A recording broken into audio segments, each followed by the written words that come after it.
We don't need any flipping crypto regulations. Despite what your friendly neighborhood congressman wants or says or senator, we don't need it. It is ridiculous.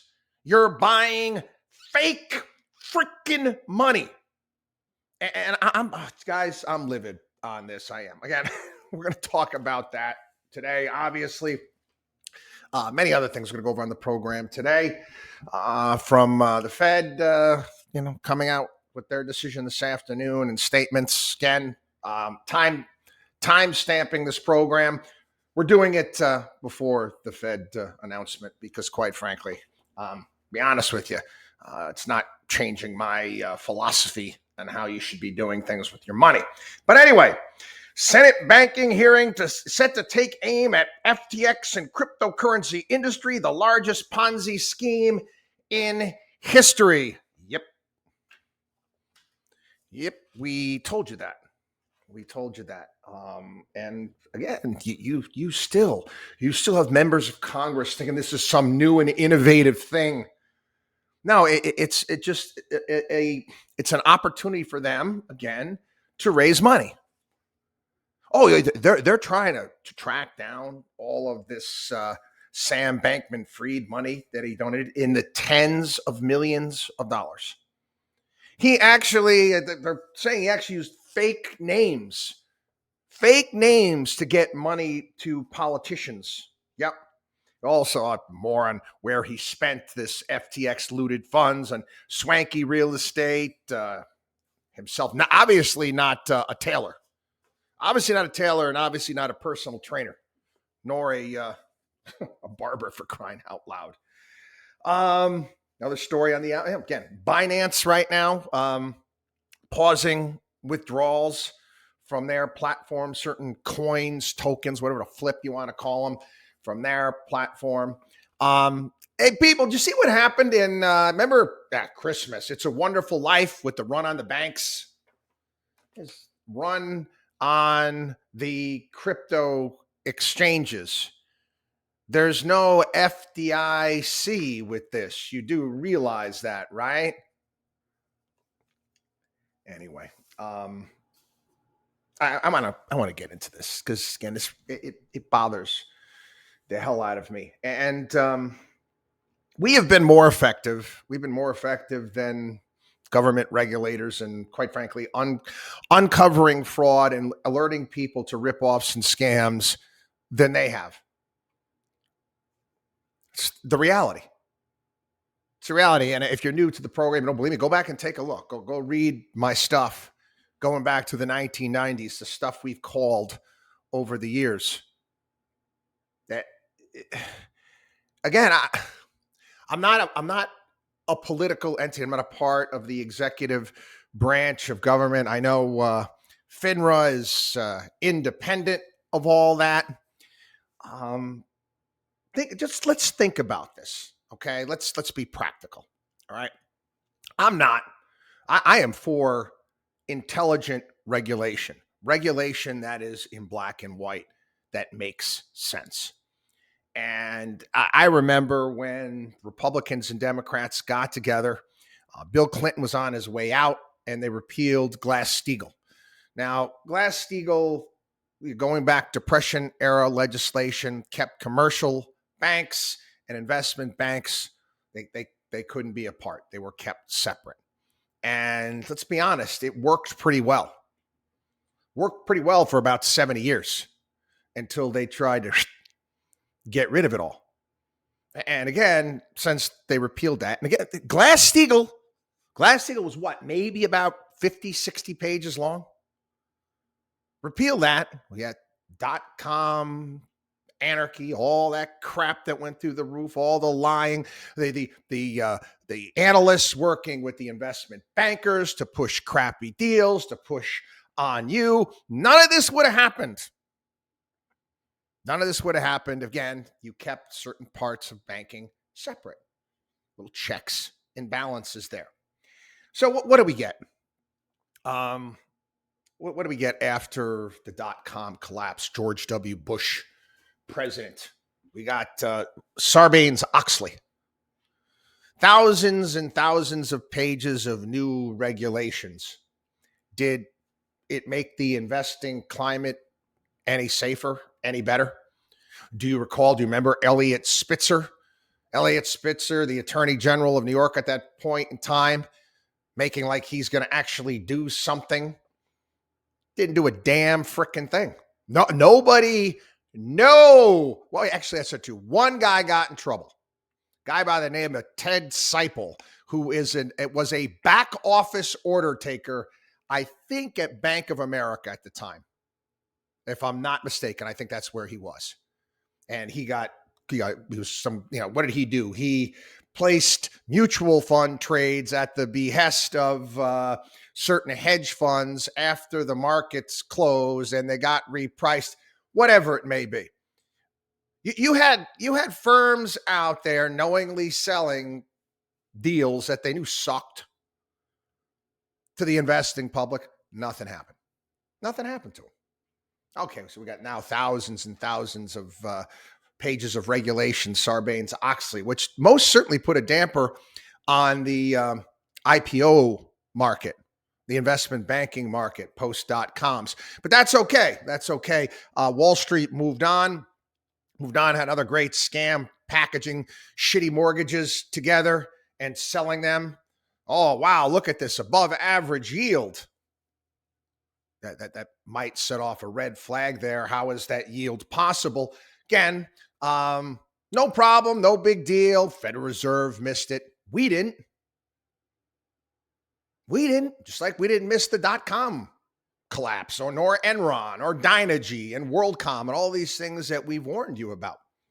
Again, I don't have a $1 billion budget, but I can see it. So what we got? We got more regulations after the Great Recession and financial crash. We got Dodd-Frank. Again, what did Dodd-Frank do? Dodd-Frank made it a hell of a lot more expensive to operate in the financial services industry. A lot more expensive. My costs have gone through the roof. And I've mentioned here before here on the program, with the capital that I had when I started Markowski Investments, even adjusted for inflation, not even close. I wouldn't be able to afford to do it today. Wouldn't be afford to do it. The costs are that high. If you do recall, put a lot of small banks all over the country out of business, not because they did anything wrong during the financial crisis. They just, again, they couldn't deal with the regulations. Who won? The big firms won. Oh, sure. A couple of them, got chopped down to size or got taken out. Yeah, I mentioned here on the program a lot of the old Lehman Brothers executives. They live in an enclave not too far from where I live here on Long Island. They're doing just fine. Don't worry, they're no problem there. No problem. They're not walking around with the suspenders in the barrel. That was actually, they did that. That was Saturday Night Live during the financial crisis. They had a guy playing Dick Fold wearing a barrel with the suspenders. Yeah.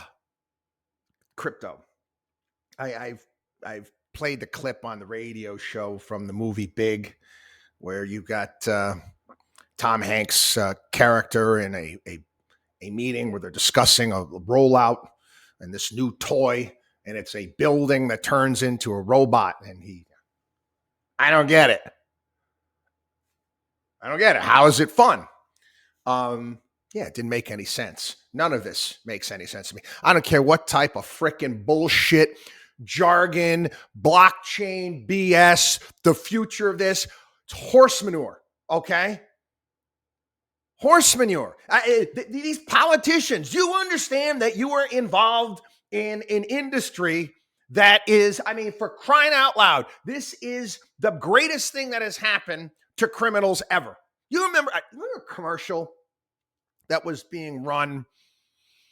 It was had to be, I'm trying to guess, 2004 or 5. I don't remember.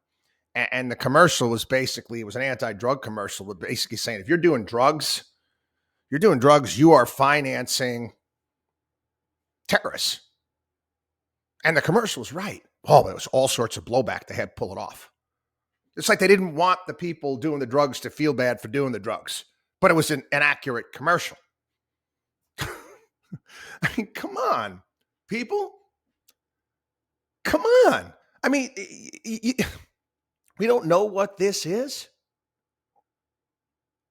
We don't know exactly what this is. You're allowing, why not run ads? Why not fact out that, this is being used by sex traffickers, human traffickers, the worst, the drug dealers out there. How do you think they move money around? Now, back in the day when it was cash, they had to pay a VIG. They had to pay a VIG to whatever bank was willing to take their money. Remember the scenes from Scarface where they're showing up with the duffel bags full of cash? I forget what the bank's take was on laundering it. The laundering is the cost. Obviously you got some fluctuations in cryptocurrencies that happen from time to time, but it's a way to launder their money, and that's what they're doing. Any members of Congress, you see anybody, mention this or talk about this at all? No, probably not. I don't want any freaking regulation. I don't want the SEC to get involved with this. The SEC and FINRA, have they been any good at stopping fraud or scams? Let's be honest. I mean, they'll put out an alert from time to time. The latest alert came out, was it FINRA or SEC that we mentioned on the radio show, warning of more pump and dump schemes and targeting senior citizens. Meet the new boss, same as the old boss. Nothing has changed. There's no reason for the SEC. This is fraud, okay? It's fraud. They just sold you this digital magic money box where you would stick your money in. And guess what? There was a trap door that your money went through. I say it again and again and again here on the program. These regulatory agencies, they can't help you. They're not going to stop anything. Okay? I learned this when I started in the industry, and I would look at these godforsaken shit IPO prospectuses that would come out, and it would say red herring, and they would have the SEC neither endorses or support whatever it may be. They put their little disclaimer. They wash their hands of it. They want you made your filing requirements. You filed it with them. Okay. I mean, one would think at looking at some of these things, it might draw a little bit of suspicion. How do you think all of these penny stock operators, boiler rooms, were able to operate for so long? Nobody gave a damn. They were paying their fees and the licensing requirements. Oh, and eventually when things got bad enough, they would swoop in and shut them down. Money's gone by then. You can't trust the regulators. You can't trust them. They're not there to save you, okay? You think about lifeguard. You go to the beach and you see the lifeguards. God forbid something happens, a lifeguard come out and save. They're not going to do that. They're not. They're the morgue or the CSIs that come in after the fact. Oh, yeah. Oh, gee, look at that. And everything in life that has meaning, value, and worth involves work, time, and effort, people. And that's not going to change. It's not going to change. And I get hot and bothered. I get excited when I'm talking about this stuff here on the program. And come on, people, you got to bear with me. Bear with me. You're not getting the phone calls like I am from, I lost it all. I can't help you. Okay? Well, I can't get your money out of FTX. I can't get your money out of Binance. What the hell were you thinking in the first place? I mean, at some point in time, people, I love you all, but there has to be personal responsibility. Yeah, but I know, and this one said it was good, and I watched a celebrity here and there, and oh, they got this one behind it. You're smarter than that. Conventional wisdom is poison. When anybody is telling me something's the greatest thing since sliced bread, this is great, this is new, this is different, the next magic money box out there, I'm like, bullshit. My bullshit meter goes haywire because there's no such thing. What will probably happen, I'll give you my assessment, will probably happen. Yeah.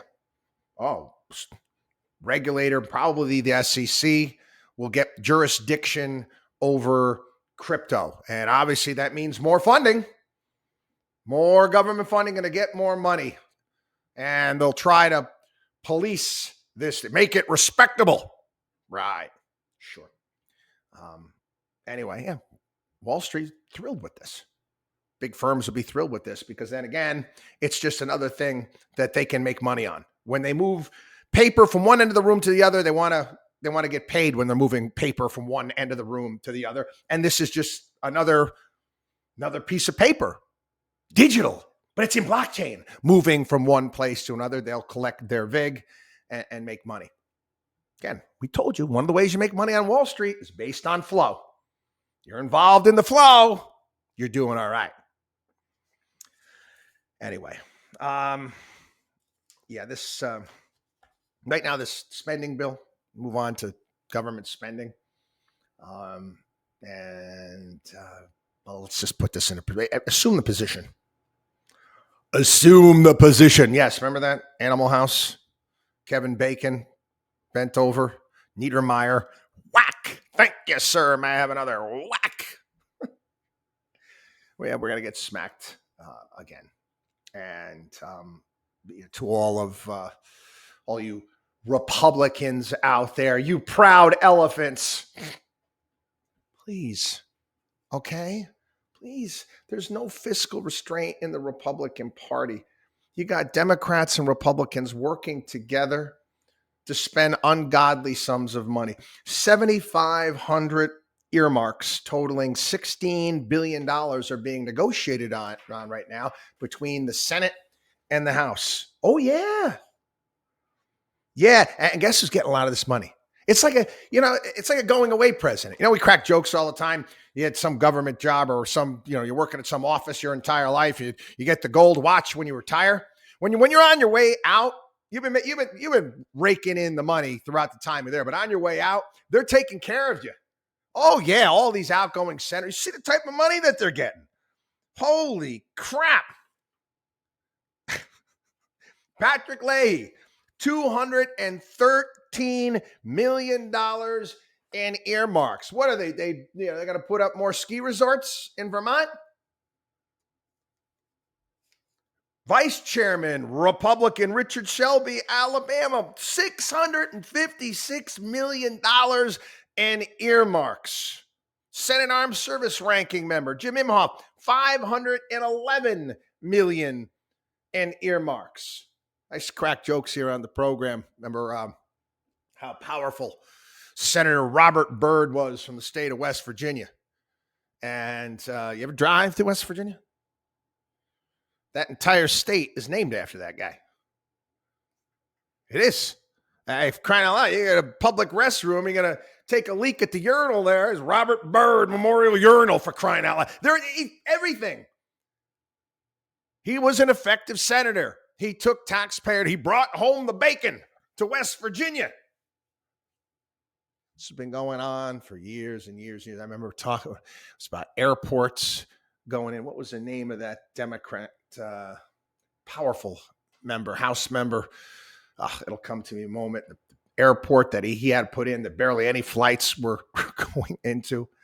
Assume the position. People, this is your tax dollars being used, tax dollars being wasted. It's just misallocation of funds, an awful misallocation of funds. And again, it bothers the hell out of me because it wastes our talent. It wastes our talent. I mean, you think about the things that we'd be able to accomplish as a country if capital actually flowed to the right places. Wow, pretty interesting. Federal deficit widened to a record 249 billion last month.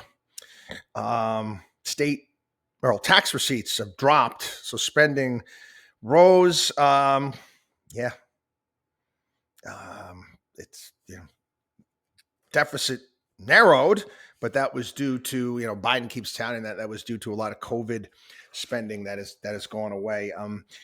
You got to understand that the amount of money that we've just added on over the past couple of years is more money than we spent to win World War II. Okay, let's just again put that in perspective. Stephen Moore and Matthew Dickerson had a piece in the Wall Street Journal talking about these. I love how they pass rules. They pass rules and regulations. Congress does, and to make themselves look good, and then they just we're going to waive that this year. We're going to waive that this year. Like you could go, you know what? That was a rough year. I'm going to waive my taxes this year. The Pay As You Go Act, PAYGO. Okay, 2010. Basically, the rule said that if Congress doesn't find offsetting savings to bring spending below certain limits, automatic cuts are triggered, including a 4% reduction in Medicare provider payments. Every single year. What happened? Almost every year. We're just going to waive that. So right now, congressional Republicans, if they really wanted to make cuts, they could just not waive these PAYGO rules and automatic cuts would come into play. We got to get the numbers here. The cutbacks would amount to roughly 5% of the $2.4 trillion in spending.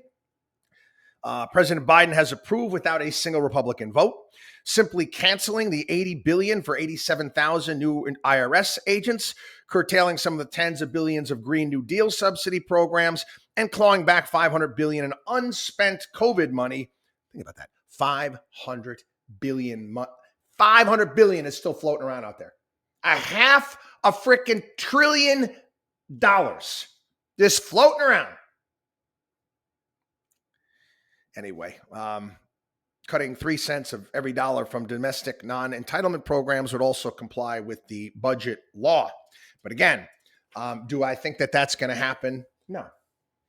I mean, why not? Why not? You know what? We're going to take back this COVID money, and we're going to, national debt just went over 31 trillion. We're going to knock it back down. We're going to pay off $500 billion. I mean, why not? No, they're not going to do that. The same line. Government remains Americans' top problem in 2022. And, it says, what is it? 19%. It's the largest problem. People, 19% public out there. So the biggest problem this country's facing is government. It's above inflation, cost of living, economy in general, immigration, other things. So 19%. Again, that's nice, but people keep voting for more government. I mean, I can yell and scream all I want here, and I have my vote, but I'm losing. We're all losing. You get more and more government, bigger and bigger government, more and more spending. Tries to rein this in, and it's a psychological thing for people. I do believe, and I've talked about this before. They have this. Not all, but many people have a difficult time with freedom. I've gone off on my 4th of July rants. A lot of people, they have no interest in being free. They want the government to take care of them. Again, this is my theory when it comes to so many Americans, why they're so enthralled with the royal family. A lot of people would love that. They would love to. I mean, again, even though they don't have any power there, people would love to have a dictator, have a king just telling them what to do. They don't have to be responsible for decisions in their lives. Just take care of me. You don't think it's true? Oh, I do. I think many people don't understand what the word freedom actually means. Anyway, Fed today, and I get this from time to time. I'll get an email to, oh, Chris, how come you do the podcast before, this Fed meeting or before the information comes out? Gee, I don't know, because I've got stuff to do over the course of the day and a schedule I have to deal with. Not to mention the fact, what difference does it make? What difference does it make? Fed releases what they're going to do. Am I talking about it right after it is put out? Is it going to change anything? No.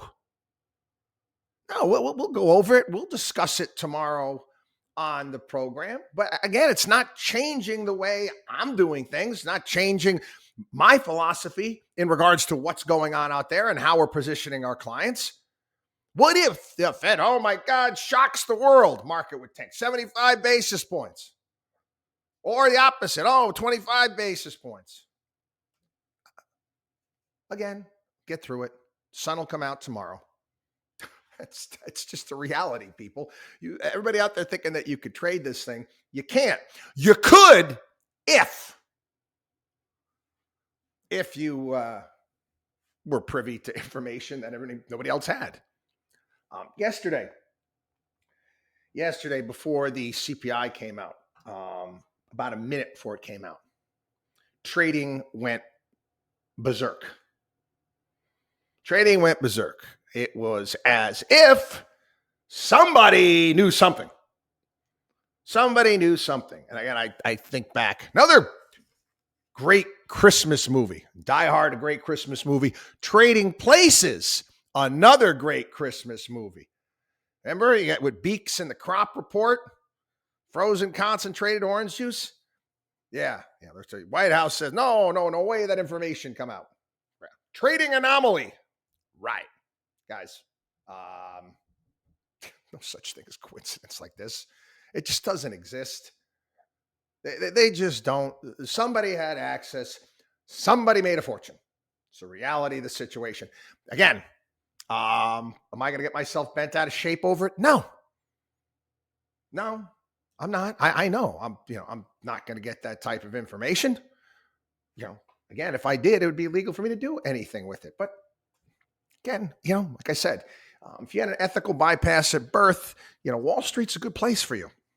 Just saying, I'm here. But again, I know who these people are. It's good place. It's a good habitat for people who had an ethical bypass at birth. China says it's tracking COVID cases has now become impossible. Oh my God. Again, we've talked about it here on the program, the elites, the powers that be, and basically China is the future, and this is what's going to happen. Look at how they're doing. And I'm like, they screwed COVID up royally. We screwed COVID up. They screwed it up royally with their lockdowns and shutdowns. And now guess what? Now it's going to rip. It is what it is. It's going to rip through. And it's sad, and I hope it's not the case, but I mean, I hate to see otherwise. And we're not going to get the information anyway in regards to the COVID numbers. They can't even keep track. But the immunity hasn't been built up, which obviously is going to make it much, much easier for it to spread. This is pretty clever.